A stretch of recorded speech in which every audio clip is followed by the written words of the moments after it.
আসসালামু আলাইকুম। আজকে একটা খুব ইম্পোর্টেন্ট বিষয়ে কথা বলবো ভাবলাম। বিষয়টা হচ্ছে আ তাওয়াক্কুল। ইসলামিক কনসেপ্টে তাওয়াক্কুল কি? তাওয়াক্কুলের সাথে আমাদের কি সম্পর্ক? এটা জানা খুব ইম্পোর্টেন্ট। এসেনশিয়ালি তাওয়াক্কুল এমন একটা কনসেপ্ট যেটা আপনার অ্যাংজাইটি, ডিপ্রেশন, হতাশা আপনি যাই বলেন না কেন, জীবনে আপনার যত প্রবলেম আছে সবগুলোর থেকে কিন্তু আপনাকে মুক্তি দিতে পারে এই তাওয়াক্কুল। এটা এমন একটা জিনিস যেটা আপনাকে ব্যালেন্স করবে আপনার ধর্মীয় বিশ্বাস, ঈমান এবং আপনার অ্যাকশন। এই দুটো জিনিসের মাঝে একটা ব্যালেন্স সৃষ্টি করবে। অ্যাজ এ মুসলিম, একজন মুসলিম হিসেবে আ আপনার বিশ্বাস করতে হবে আপনার প্রত্যেকটা জীবনের প্রত্যেকটা ঘটনা আপনি কন্ট্রোল করতে পারেন না। তার মানে এই না যে আপনি চেষ্টা করবেন না। আপনি চেষ্টা করবেন ঘটনাগুলোকে আপনার পজিটিভ দিকে আনার জন্য। But at the end of the day আপনি কিন্তু সবগুলো ঘটনাকে কন্ট্রোল করতে পারবেন না। আপনাকে একটা এক্সাম্পল দেই। আমরা অনেক সময় অসুস্থ হয়ে যাই। অসুস্থ হয়ে আমরা বলি কি যে আমরা ডক্টরের কাছে যাই বা ক্লিনিশিয়ানের কাছে যাই বলি যে, "আমাকে আপনি ঠিক করে দেন। আমাকে এই ওষুধটা দিয়ে দেন। আমার রোগটা চলে যাক।" আমরা কেউ এটাকে কন্ট্রোল করতে পারি না। The total control belongs to Almighty Allah. So আপনি যতক্ষণ পর্যন্ত বিলিভ করবেন না যে এই কন্ট্রোলটা সম্পূর্ণ আল্লাহর হাতে, আপনার তাওয়াক্কুল নেই।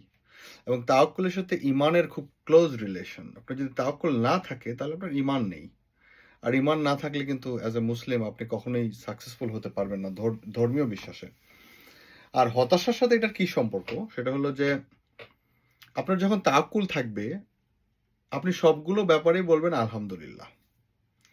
কারণ জীবনে আপনার যাই হবে না কেন, আপনি জানেন যে উপরে একজন আছেন উনি এটাকে কন্ট্রোল করতেছে। এটা আপনার হাতে নাই। আপনি যতই চেষ্টা করেন না কেন, এটা আপনার হাতে নাই। বাট আপনাকে চেষ্টা করতে বলা হইছে। এটা আবার ভুল যে আমি চেষ্টা করব না, আমি দরিদ্র থাকবো, আমি গরিবই থাকবো, আমি নিজেকে ঠিক করার চেষ্টা করব না, আমি অসুস্থ আমি ডাক্তারের কাছে যাব না। সেটাও ভুল। বাট বিশ্বাসটা এটা করতে হবে যে সবকিছুর মূলে আল্লাহ সুবহানাহু ওয়া তাআলা।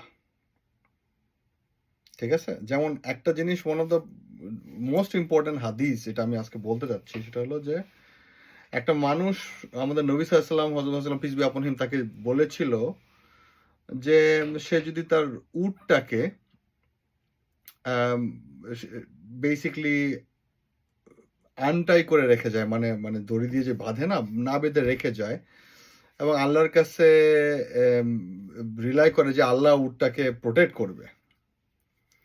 তখন নবী সাল্লাল্লাহু আলাইহি বলেছিলেন রিপ্লাইতে যে, "প্রথমে আগে তুমি উটটা দড়ি দিয়ে বাঁধো। বাঁধার পরে তুমি তুমি তোমার ট্রাস্টটাকে আল্লাহর দেন পুট ইউর ট্রাস্ট অন আল্লাহ। তুমি আল্লাহকে ট্রাস্ট করো।"